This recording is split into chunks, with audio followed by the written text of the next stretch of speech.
Welcome, everyone, to a Menlo Missions Podcast. My name is Mark, and thanks so much for being here with us today. We have Tim Wong from our Central Missions team here, and we also have another special guest here with us. Tim, can you introduce who we have here? Yes, we have the pleasure of having Nikum Pon joining us all the way from Cambodia. Wow. I had the pleasure of meeting Nikum. In fact, I'm just going to let Nikum introduce yourself if you don't mind. Yeah. So for me, I'm a 1.5 generation Cambodian American. Okay. Meaning I was raised in the States, born in Cambodia, raised in the States before the age 12. Yeah. And so I grew up in the States when I was 3. And so I'm not sure if many people know where Cambodia is, but Cambodia has a history of genocide in the 70s. And I was born in one of the concentration camps. And then miraculously, we escaped to Thailand refugee camp, and then we got sponsored to the U.S. Wow. And so we got sponsored to Rochester, Minnesota. Okay. Right, so we went Rochester. Oh yeah, I know, Mayo Clinic. Yeah, and we went from the tropics to the Arctic. Yeah. And so, and then we reconnected with some families and friends in Tacoma, Washington, and we moved there, and I grew up there. And so, it's been a journey. And now, I was the first in my family to become a Christian at age 16. And then I was the first in my family and one of the few in my community to make it to college. And so that's when in college, the Lord has really I'm starting to hear the calling of God, and one of the strongest one is working with young people, right, and especially in the community. And so my family was disappointed because when you go off to school, they want you to major in a 5 major that make the most money. So I was a pre-med major. So instead of going to medical school, I went to social work. They're like, what are you doing? What are you doing? Exactly. You brought shame to the family name, right? And but that's God's calling. And I spent a lot of time in nonprofit and doing gang intervention. And then I had the opportunity to visit Cambodia for the first time in 2004. So you had never gone back there since you left when you were younger? No. Wow. Yeah. Okay. And it was just too dangerous. In the 80s, it was just resettlement. Sure. And then in the 90s, I think the UN came and set up democratic election. And so it's still... every time there's an election, there's bombings and, Wow. and fighting in the 90s. So it was just too dangerous to go. But finally, we were able to go in 2004. And that's where just seeing everything for the first time and seeing just the level of poverty, right? Just so many beggars. I mean, Cambodia has one of the highest sex trafficking in the world, human trafficking. And just to see all of that, I think the Lord just really broke my heart. That's where he spoke to me. He says, I want you to do 2 things. 1, become a pastor. And 2, transform the education system. Wow. And that's what, so I went back home. When you say that we went there, who is the we? Oh, my family. My cousin came to visit, and then she wanted me to she needed somebody to escort her back because that's just how they rolled over there. And then so she wanted me to escort her back. I'm like, okay, I guess I'll go. I mean, it was an unexpected trip. Yeah. Okay. But the Lord knew. Wow. And so they they arranged the airfare and all that, and they gave me a tour of Cambodia, and I get to see a lot of Cambodia during that trip, and it was just surreal.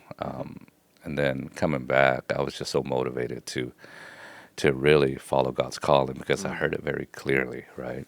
And then so I went back to school. I got my master's in education. This was back up in Washington? At Washington, And then I got my master at Seattle Pacific University, and then I got my doctorate at University of Washington. And then I was just working in level of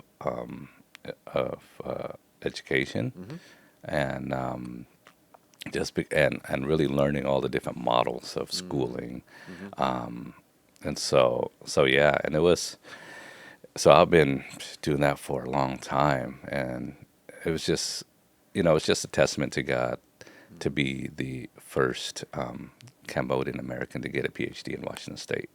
Wow. And so being used to being a trailblazer, like it was just God's grace, right? And so I didn't realize it would take me a long time to get back to Cambodia. Okay. Yeah, because I was going to move earlier, but the Lord had other plans, and he called me to go help plant a church in South Seattle, and that's where I met. Like a year prior to that, like that's where I get to really know Pastor Javon. We became close friends because he's part of the church planning as well. So for some reason, I don't know what it is, the Lord has just really connected the both of us, and it was just a beautiful thing, right? To be able to, like, we knew each other when we were single, right? And so we planted a church together with a group of other folks. And I'm like, okay, Lord, I don't know when. I thought that dream had died a long time ago to go back to Cambodia. But the Lord, like I said, the Lord had other plans. That's where I met my wife. That's where we had our 2 kids. Like, we really settled. Like, we really... Wait, you met her in Cambodia? You No, met her in Seattle when we planted the church. Got it. Yeah. Yeah, so we did ministry together. And so I thought, well, we were just, it's interesting because we've been sold on this American dream, right?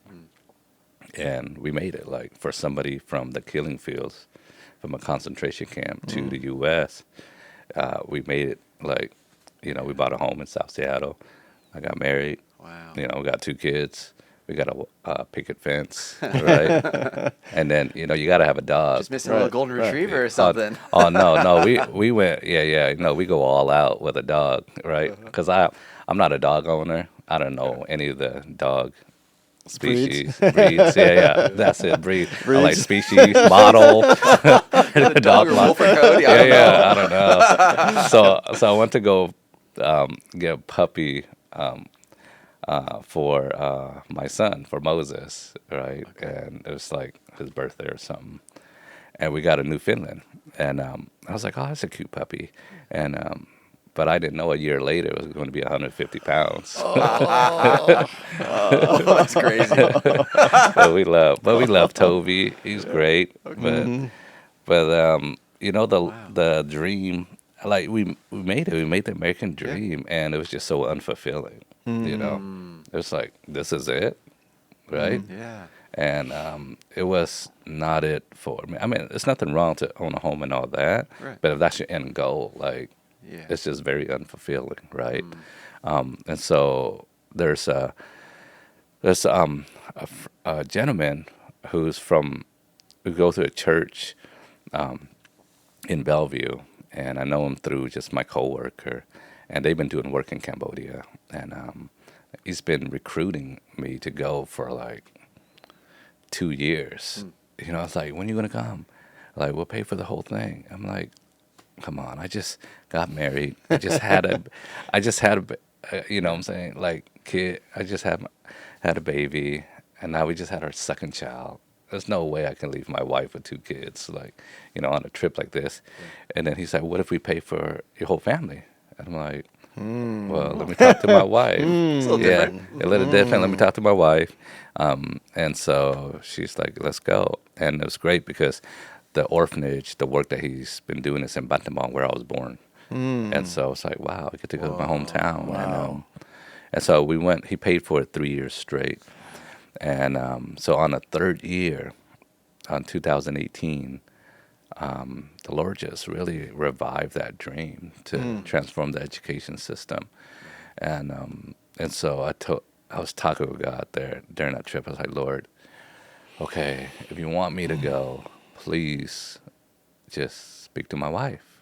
Like, I don't want to bring her to a place where, Gotta be the Holy Spirit. Yeah, it has to be the Holy Spirit. You guys have to be together. And so, and that's exactly what God did. At the end of the trip, we were just, processing, and she's the one that brought it up. She's like, "Oh, I believe that the Lord wants us to be here, to do work here."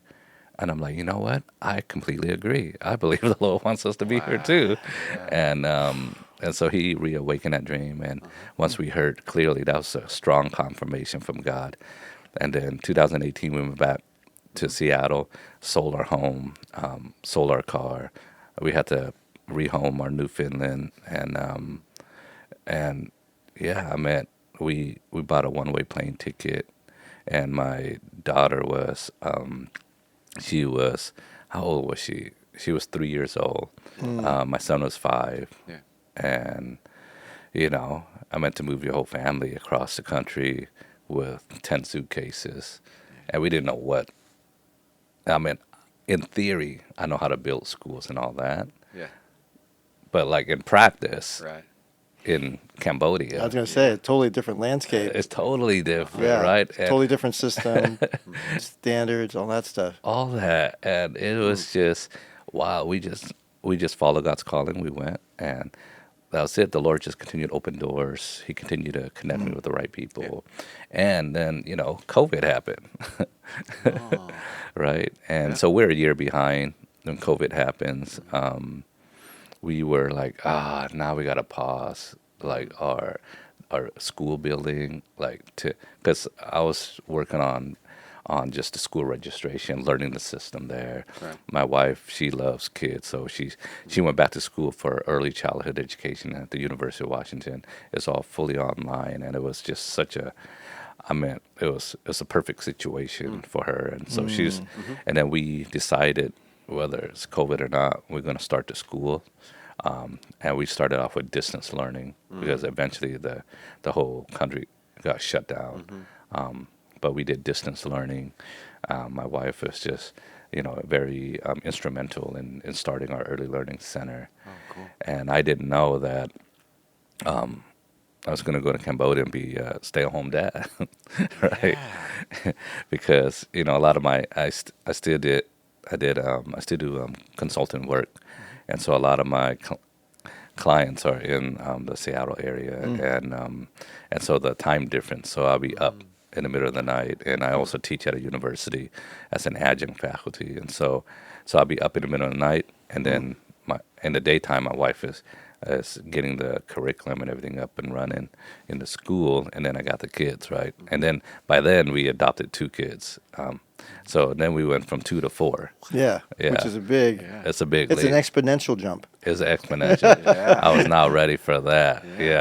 Before it's one-on-one defense, right? Right, Yeah. no. Now it's like Prevent. zone. Yeah. Prevent, Yeah. don't give up the big play. Don't exactly.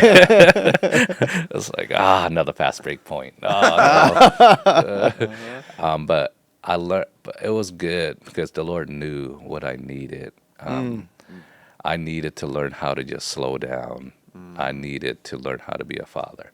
I think I know how to be a father during that season. You know what I'm saying? Because in the States, like we're in grind culture, right? You're always working. Because I was involved in ministry, like church planting, right? Javon and I, we helped. I came on staff to help plant another church, and he used to Pastor Javon's actually the one that sent us off, to Cambodia, right? And so like we were so busy, but then come to a place where nothing works, like you really have to slow down. Yeah. And then because when in grind culture, I didn't have the chance to be a dad, be a father, because I was just so busy, right? Like there's times where, for Moses in the early years, in year 1, like I was just up early, went off to work, before he wakes up, and then I would come home late, like then he'd be in bed already. So there'd be weeks where I didn't see my son. Wow. So I had to really shift and change, and to be able to be more available, right? And so it was just a gift to be at home with them. Yeah. It gives me a lot more empathy for for single moms out there. It gives me like a lot of empathy because, yeah. And so, anyways, that was pivotal moment. And then, and then here we are over 5 years later. We have we built a early learning center. We have a long waiting list. We're well connected in that community. And I was sitting at church on Sunday, and then I learned a new word. Is it MVP? MVP. Minimum viable product. Yeah. Right. Yep. I feel like we have that. We're ready to scale. Yeah. Yeah. Right, and that's in reference to our Startup Faith series right now. Yeah, yes, right? Yeah, yes. yeah, It was just MVP. perfect. I was like, yeah, we started up. We're ready to scale. Like we're just. You had to build it though. You have to build it. Yeah. It was just hard to build. A lot of lessons learned. Right. A lot of like. Sure, there's a lot of failure involved as well. Oh my gosh, I'm on my 100th plan, like iteration of Iteration. my Yeah, like that school. cycle. Yes, it's the cycle. Like I was like, oh yeah, that's not gonna work. That model's from the States. Like I had to contextualize it in Cambodia, And so like we figured it out. Yeah. So it was, and then once we figure it out, I feel like we're just getting started. Yeah. And then all of a sudden, like I got a call from a former student who I used to teach at Seattle Pacific University. She got a job at Sonora. And I'm like, she's like, you got to come speak at our MLK event. And I'm like, but I'm in Cambodia. Like, can I just do Zoom? She's like, no, they want you in person. I'm like, first of all, I need to Google Sonora. Where is Sonora? Like, what state are you guys in? She's like, it's in California. I'm like, okay. Oh, okay, that's where it is. I'm like, well, let me talk to my wife because we have 4 kids now, and I can't leave her, by herself with 4 kids. And so I don't know. I meant another miracle. She gave me the green light. I was like, are you sure? Okay. We're going to hear a little bit more about your wife in a little bit, but yes, go on. Yeah, and she's gave me the green light. And kid you not, a few days later, I got a message from Tim. He's like, hey, I must have hop on a plane. Can we meet?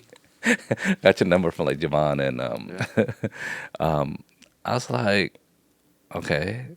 First of all, first of all, I was like, it was such a busy season, and then they mentioned Menlo Park. And again, I have no idea where Menlo Park is. I had to Google that too. I'm just like, okay, it's near San Francisco. I'm flying into San Francisco. It's like, so everything worked out, right? So here we are. The Lord has orchestrated, all of these connections, and it's so good to reconnect with Javon. I mean, he's a good friend of ours, and and so, because I miss his cooking, and so it's good to be able to connect with Chef Washington. Chef Washington. Nikum, we're so glad that you're here. Thank you. And it's just an amazing story that we've gotten just a glimpse of so far. Yeah. Tim, I'm curious because as you've been here at Menlo, you've kind of identified certain parts of the world that have been calling to you. And just walking by your office, Tim has a big whiteboard in his office. There's always different stuff on it. So I haven't told him this before, but sometimes I'll just peek in and be like, ooh, what's Tim doing? Because like his job is so cool to me. Yeah. And somehow Cambodia has stayed up there in all of your iterations of where your heart has been. So I'm curious for you, Tim, what do you think is calling Menlo and you specifically to Cambodia? And then I'd love to hear from you, Nikum, on where that intersects and where there's opportunity for what you're doing in partnership. So That's a great question, Mark. As we were looking at what does For the Bay look like, what does mission and outreach look like for Menlo, one thing that we took a quick survey about post-pandemic was where were we and where's God calling us? We were already in Africa. Our high school students are going down to South America and Brazil. And one thing that was very glaring was where was God calling us in Asia? And after looking through our ministry partners, we recognized we had a number of partners in Cambodia. And as we kind of leaned into it more, and it maybe just so happened, my nephew had just come back from Cambodia, serving with Engineering Missions International. And he was just saying, "I'm going to go back." I'm going, "Why?" So I sat down with him, had a chance to talk with a number of ministry partners. It just so happened that there was a vision trip coming up with Agape International Missions, who has been a partner for ours with our team for quite a while, and so we started looking at coming out.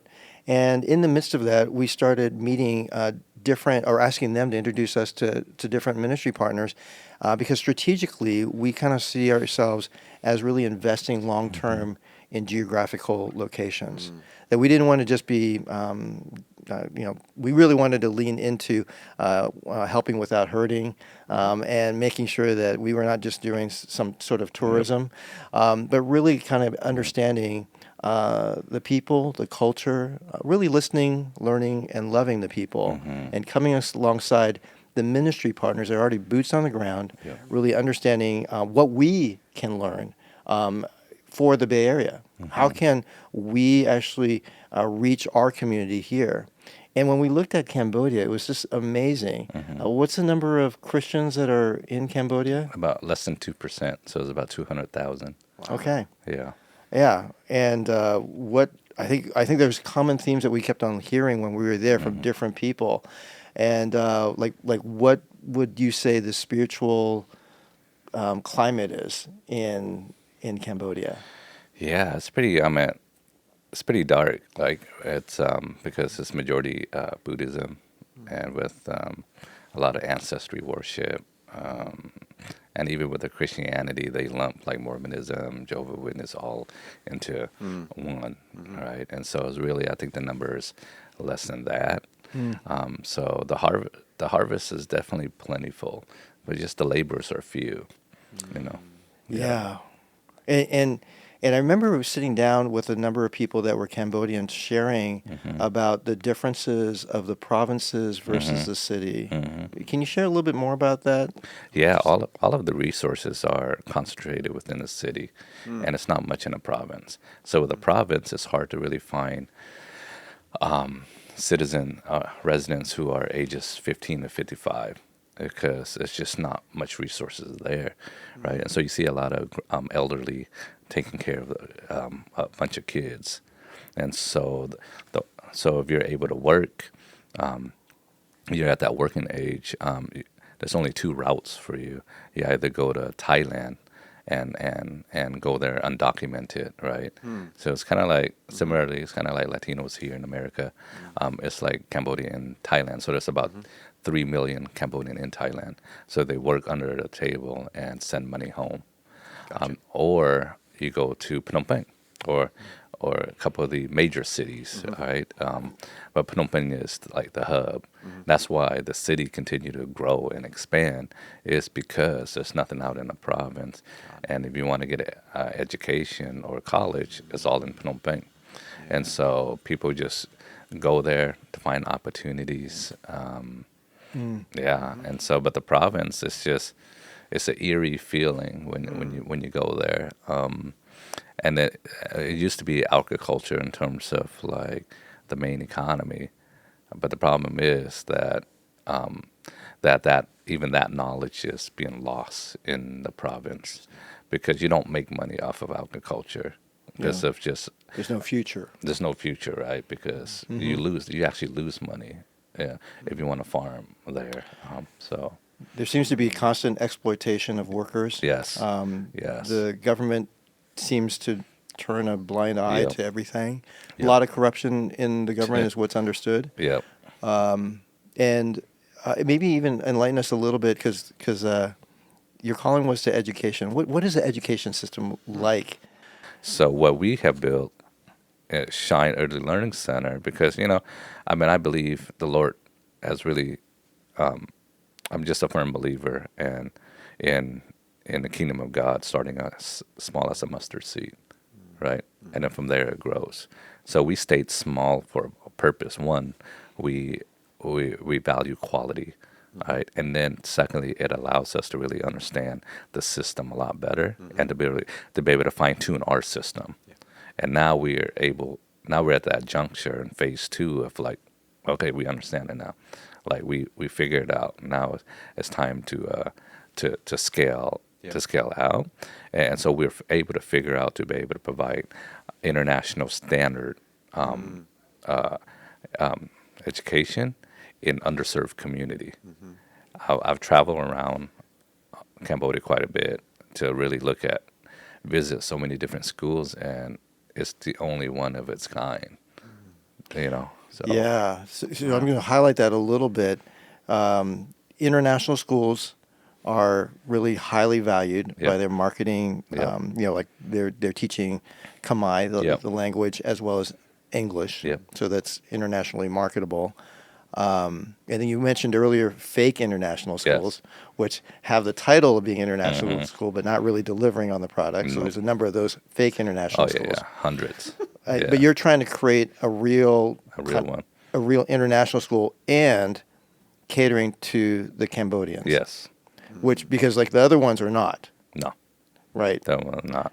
So you're trying to bridge that gap of providing the top quality education, Christian education, Yep. gospel-based education to the most poor people Yes. to give them hope, Yes. to give them a future. What have been some of the barriers that you've run across trying to impart this to students and families? Because it's such a different mindset, isn't it? It is. It is. We spent about a year, just being in the community, educating the community around early learning, early childhood education, right? Because again, they only believe that kids can only learn at age 7, but I'm like, no, they can learn at age 3 to 5. Like, let me show you. And so after a year of the community sending their kids there, after a year they notice a big difference, and now they become believers. Like, okay, this is it, right? And so, I mean, that's the biggest thing is mindset, and the biggest thing is human capital, because you have during the genocide, 2 million Cambodians were died of starvation, of execution, and of the 2 millions, almost every single one of them were educators. So the regime just eliminated like a bunch of human capital, like almost all the human capital in Cambodia. And so to rebuild human capital, that's the hardest part. And so I started a teacher training program. I train our teachers, so our rhythm in our school is full day Monday through Thursday, Fridays half day. So we reserve on Friday afternoon, we have a staff lunch, and then after staff lunch is training. Cool. So every week, our staff gets training. Wow. So any kind of visitors, missionary coming in, they're building the capacity of our staff. Got right? it. Yeah. And so it's not just that's cool. it's not just anybody coming in. It's more of like, hey, do you have the skills and knowledge, right? Because I don't need you to paint a dormitory like the traditional missionary. Because Yes. then you're taking away jobs of locals. I need you to come in with some skills to impart our teachers and the community, right? And so that's what we've been doing is building capacity of the locals. I mean, it's a slow process. That's the challenge is, and then after 7 months, there's a light switch. Like they get it. My staff finally get it. Because the first 7 months is like, oh, it's pulling teeth. Like, you know what I'm saying? Like this is straight up discipleship. Right. Why Why are we doing this? Why? It's Exactly. like, why do we do homework? Yeah. Yeah. And so, and I think we're gaining momentum. I was able to train over 100 teachers, so I was able to build a large network of local teachers, and then word are getting around. And so, so it's just we're building momentum, right? So I think we figure out that human capital piece. Yeah. Like that's the hardest part. We tackle the hardest part first. Yes. great. And now phase 2 is more of the financial capital, right? Because, like I said, we came in with just 10 suitcases, just trusting God. Like half of our supporters in the States who say they were going to support us never did, And so we just got left stranded. Like Flourish Church was one of the few that actually stuck with us. Pastor Javon was instrumental in really birthing our dream, and so I mean, I can't forget our day one supporter, because it was just so instrumental. And so, but now I'm learning, I'm switching. I think I had to change my mindset. You know what I'm saying? Like I've learned a lot. Like I'm a different person Yeah. since we moved, and now I got to take off my missionary hat and put on my like investor business hat, because now the next phase is financial capital. Like, how do I do that? I'm an educator, right? And so, and that's where I'm just continuing to learn and to connect with Tim, I know, and to learn from Tim and others. And so it's a different world. Yeah. 'Cause It's a different world. It's a But, different world. God will give you the wisdom that you lack, and I think the hardest thing is stepping into that step of faith. Yeah. When you're really vulnerable and exposed. And Yeah.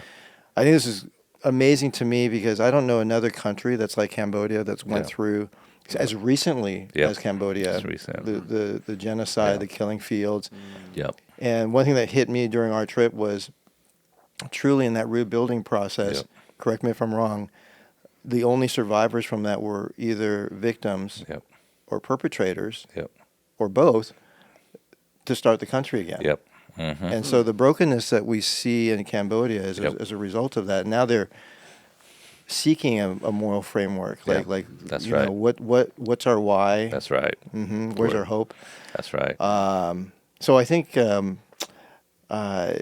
so many little things out of this. It's amazing, but it's just so great for having you here and being able to share the story and the hope that you are bringing to the people of Cambodia. But just by even like that shift in mindset of Yeah. like professional development, Yeah. like being able to Yep. invest in people. I think I remember you even kind of sharing a story about a student where they were wanting them to like work, or why are they going to school, or like why are we again doing this? That's right. And you're just saying, no, trust me. That delayed gratification, Mm-hmm. investing in yourself. Yeah.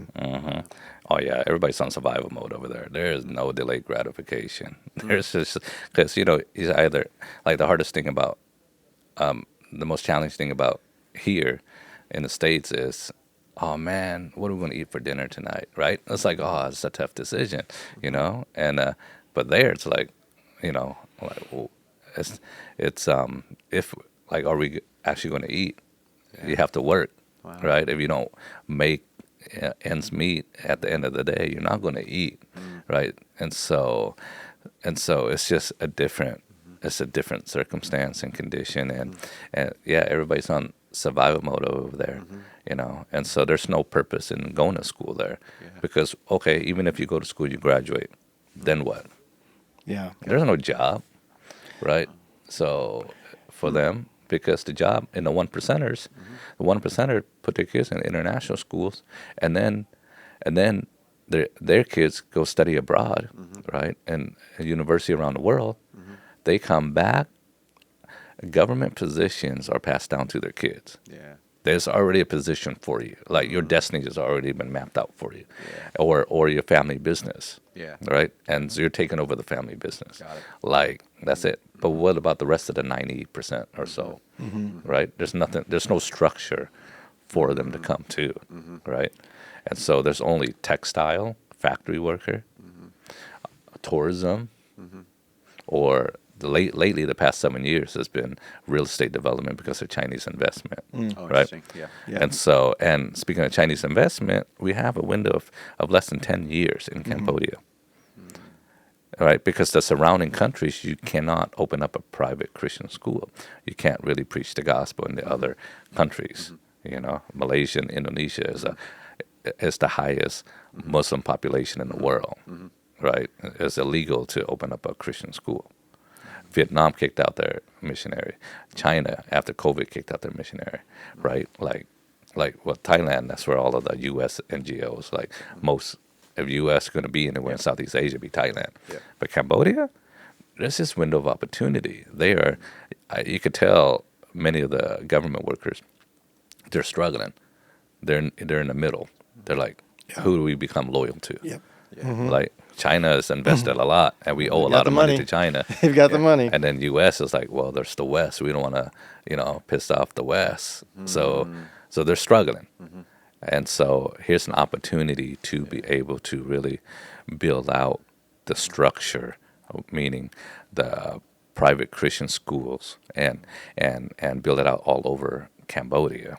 Because we spent 8 hours a day with the kids. So imagine being with the kids 8 hours a day, hearing Jesus. Yeah. Right? That's Yeah. so good. Like that structure, because that structure right there would bring about a transformation in the country, and we have this window of opportunity, and that's why we just have this sense of urgency, and at the same time the tension of just, okay, we gotta trust God, and then it's like we know this is happening, so where do we go from here, Lord? Right, and so. Anyways, it's a interesting situation to be in, and to be called for such a time as this. Well, Nikum, we really appreciate your time. Yeah. And, we can hear and we can hopefully see a little bit of the vision that you see. Yeah. And so, Absolutely. If anyone listening to this wants to hear more about this or reach out, you can email Tim, T. Wong at Menlo.Church. You can text our team, 650-600-0402. If you want to pass on, we can pass on some encouragement along to Nikum. And we just am so grateful that you listened to that call from your comfortable life in Washington with your 150-pound dog to go and make real life change happen in Cambodia. So thank you so much for that. Tim, thank you for letting this happen and setting this up. And again, if you want to send on some encouragements, please text our team. Have a great week, everybody. We'll see you soon. Care. Thanks so much. Thank you. Thank you.